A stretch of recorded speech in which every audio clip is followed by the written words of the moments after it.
I love working here because I get to interact with people on a daily basis. It's not just about going out and fighting the crime, but it's also about helping people.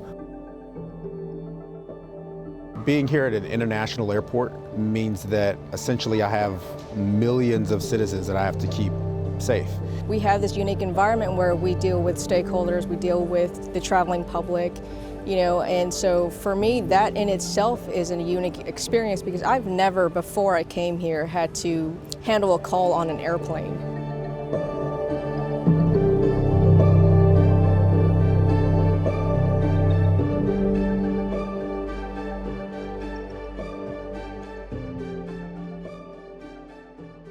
The first most important is the D.B. Cooper hijacking. My group was hired because of that.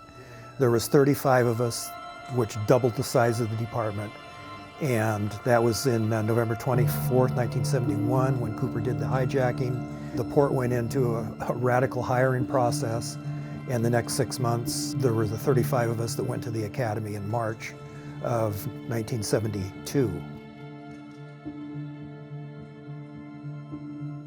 After D.B. Cooper, they said you have to have somebody checking the checkpoints. They had the old magnetometers, the very first. And to begin with, the airlines had to have somebody there. Well, they had no arrest powers if they found something.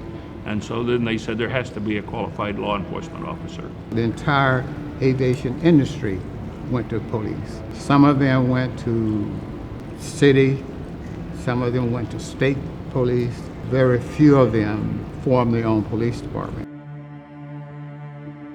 So all of that had to come together rather rapidly because the country had gone through one hijacking and there was more to come. So they had to solve that piece of it.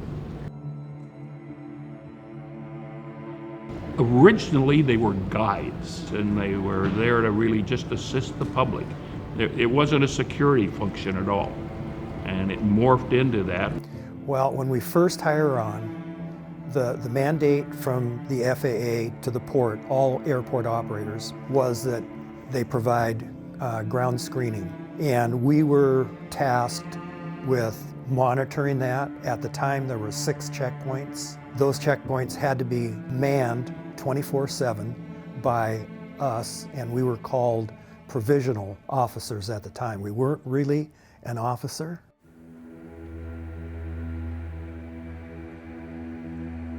Chief Neil Maloney brought the department into the law enforcement world.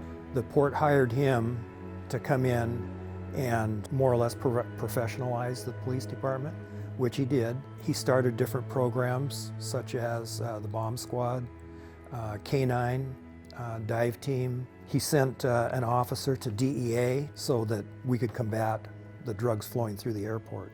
Over the last 22 years, it's exciting that this is our 50th anniversary this year of the police department, because seeing where we've grown since I first came here to where we are now, it's transformational. When people look at us, I mean, we have people calling us for how we respond to active shooter incidences, how do we work our canines, what is our patrol rifle policy like.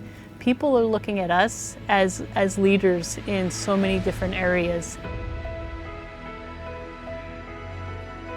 Being part of this organization has been wonderful. I love working with the staff. I love working with the command team. I've had the opportunity to work with so many different people, to learn from so many different people, to be able to share that learning with other people.